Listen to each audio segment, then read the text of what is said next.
Da li uz pomoć biljaka možete da spustite nivo šećera u krvi i da predupredite sve one loše posledice koje povišeni nivo glukoze u krvi može da ima na vaš organizam? Možete. Koje su to biljke koje mogu da vam budu od pomoći? Pa ima ih nekoliko. U biljku, verovatno najmoćniju biljku za borbu protiv povišenog nivoa šećera u krvi spada pasulj. Možda vam to deluje neobično, ali pasulj je, pored toga što je povrće, jedna izuzetno lekovita biljka i mahune pasulja koriste se kao oprobani, vrlo efikasan narodni lek za spuštanje šećera u krvi. Ukoliko bih trebao da napravim idealnu kombinaciju za nekog ko je dijabetičar, kada su naravno biljke u pitanju, ja bih mahunama pasulja dodao list crnog duda, dodao bih i list borovnice, koji se sakuplja pre nego što borovnica stvori plod.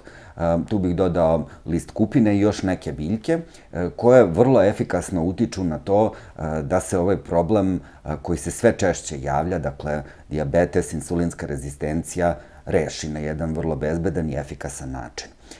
Pored toga, pored ovih biljaka koje sam naveo, jedna od mojih omiljenih biljaka, takođe vrlo efikasna i posebno preporučljiva za ljude koji imaju problem sa dijabetesom, je pelin. Pelin ili pelen, beli pelin, Artemisia absinthium, je biljka koja je jako dobro poznata svima, ako ne iz nekog direktnog iskustva sa lekovitim biljkama, onda iz narodnih pesama, jer ovo je simbol gorčine i zaista to jeste jedna od najgorčih biljaka, mada ne gorka kao lincura ili kičica. Izuzetno blagotvorno deluje na naše organe za varenje, odlično deluje na želudac, snižava nivo šećera u krvi i posebno se, dakle, preporučuje dijabetičarima.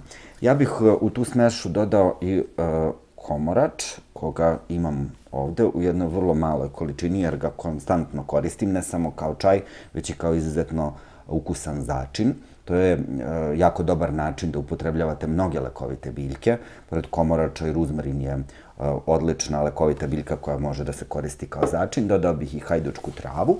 A ukoliko nemate volju i želju da kuvate čajeve od svih ovih biljaka, ja vam toplo preporučujem Bioteo komplet broj 2 antidijabet, koji se sastoji iz dve vrste biljnih kapi, 30 i 64, koje vrlo efikasno regulišu nivo šećera u krvi, pomažu ljudima koji pate od insulinske rezistencije, pomažu ljudima koji se jako dugo bore sa dijabetesom, pa onda posle recimo 10 godina imaju problem sa krvnim sudovima i sa drugim propratnim poremećajima koji prate dijabetes. Dakle, ovo je izuzetno korisno i dobro za njih. Sme da se upotrebljava sa drugim lekovima, ali naravno kada je dijabetes u pitanju, povišen nivo šećera, uvek je važno napomenuti da bi se postigao pun efekat, mora da se reguliše ishrana.